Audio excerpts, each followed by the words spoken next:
बोलायला उभारणार तोपर्यंत मोदी साहेब आल्यामुळे बाकी सगळी भाषण रद्द झाली. का तुमचं विधेयक पास झालं नाही? तर जो सगळ्यांना पटवून सांगू शकत होता त्याला तुम्ही बोलून दिलं. या ठिकाणी म्हणजे विशाल हे अपक्ष खासदार नाही, हे सर्व पक्षी खासदार आहे.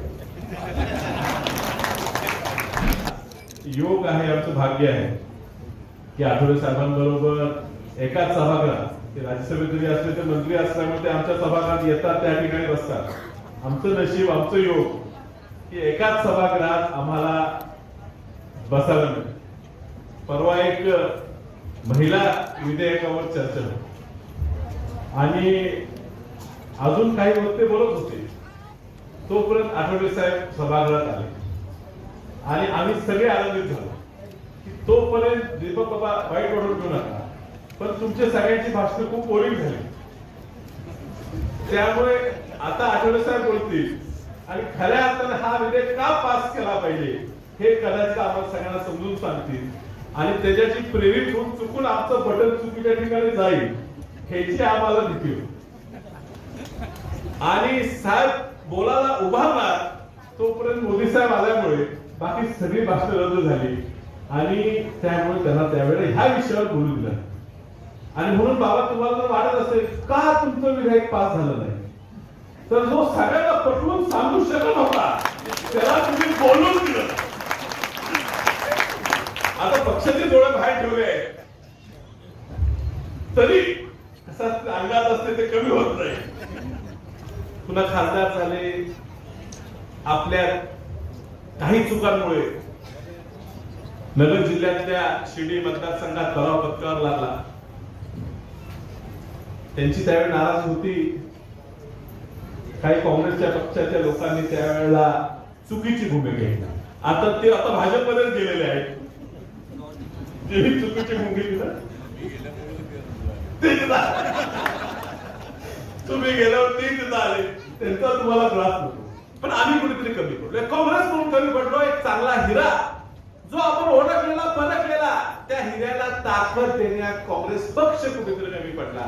आणि म्हणून या महाराष्ट्रात काँग्रेस पक्षाचा जो मूळ वोट बँक आहे, जो मूळ विचारसरणी आहे, जे मतं मिळत होती, त्यातला एक खूप मोठा समाज हा त्यावेळेला आठवले साहेब ह्या विचारापासून भाजपकडे गेले. मनाची त्यांची इच्छा कदाचित नसेल, पण गेले. ह्याचा फटका हा राजकीय दृष्ट्या खूप मोठ्या प्रमाणात काँग्रेस पक्षाला भोगायला लागलेला आहे.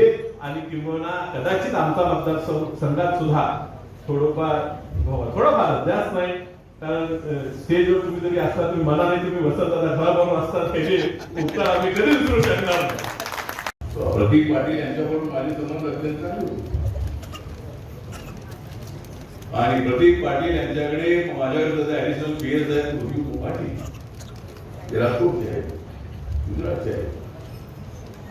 प्रतीक सोबत अनेक वेळा सांगलीमध्ये अनेक वेळा सांगलीमध्ये राहिले आणि ते मराठी अत्यंत चांगली बोलतात. मराठी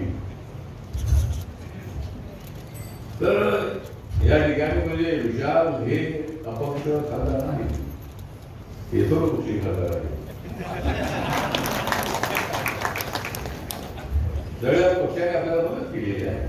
तुम्ही वरून केलेली आहे, तुम्ही असून केलेली आहे. पण या ठिकाणचा निर्णय चांगला चुकीचा झाला की महाविकास आघाडीने विशाल पाटील यांना तिकीट द्यायला हवं होतं, ते दिलं नाही. काय वाद झाले सगळ्या पक्षांची नेते सगळे झालेले आहेत.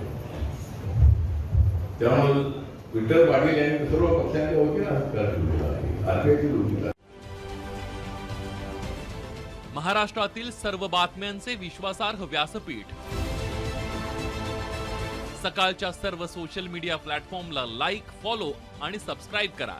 तसंच सर्व नोटिफिकेशनसाठी बेल आयकॉन प्रेस करायला विसरू नका.